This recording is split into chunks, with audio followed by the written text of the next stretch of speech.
Check this out. Instead of moving your playhead by clicking on this area, what you can do is install the secret feature which allows you to click anywhere in the timeline to move your playhead to that exact position.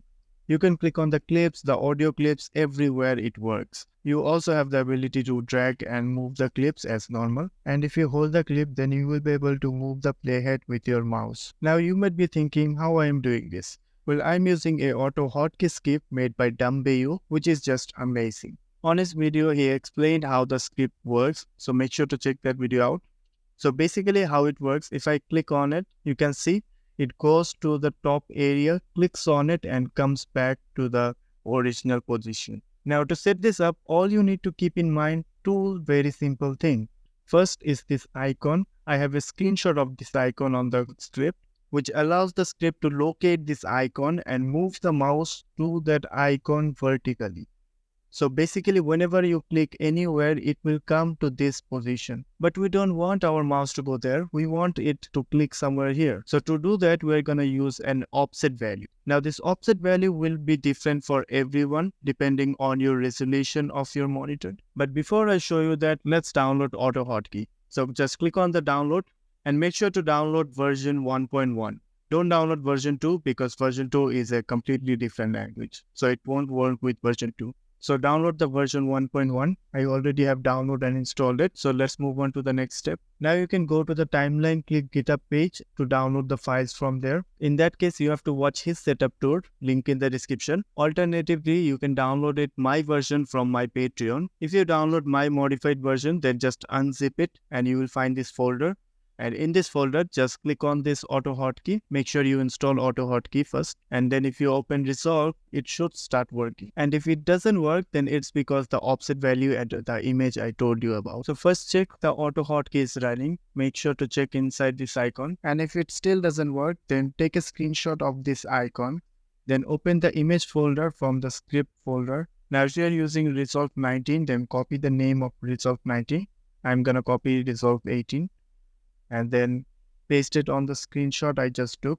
Then I'm going to replace this file with the older one. Now go back to the script and run it again. It says it will overwrite the previous command. So hit yes. And then you should see some flickering happening. Now this is a good sign. Now all you need to do is find the correct offset value. Now to find the correct offset value, right click on the script, edit in Notepad. You can use a different code editor, but everybody has Notepad. Once you open it, you can see these are our offset values. Now to find the correct offset value, we're going to use an ancient technique, which is guessing. So I'm going to guess 20. Control S to save it. Then make sure to run it again. And now we can see the value is too low because it's almost hitting the pivot point. So we are going to need a higher value. So let's try 70 and make sure to save it. And if we try it again, oh no, it is the same. Why? Because we forget to run it. So let's run it again. And now it's working perfectly. Now some of you might ask, how do I right click in this position?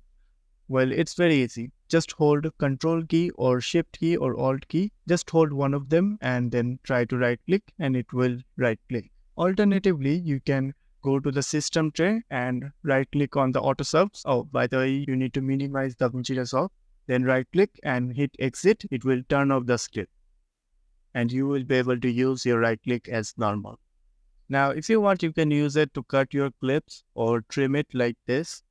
But I would recommend a faster and easier way to do this by using the blade tool. First, let's move the playhead outside. Now, if you select the blade tool and move through the clip, you can see the preview of the clip on the viewer. And now if you click, it will make a cut. Make sure this link icon is enabled. If you turn this off, then it will cut video and audio separately. So make sure that is enabled. And now you can quickly cut through by watching the waveform and select and hit ripple delete. It will take some time to get used to it, but once you do, it's very fast. So that's it for today. Thanks for watching and a special thanks to Davinci. I don't know it's your real name or not, but thanks a lot, man. All of you should check out his video. He made a very good explanation how the whole script works. So make sure to check out that. And now if you excuse my bad audio quality, I will see you in the next video. Bye-bye.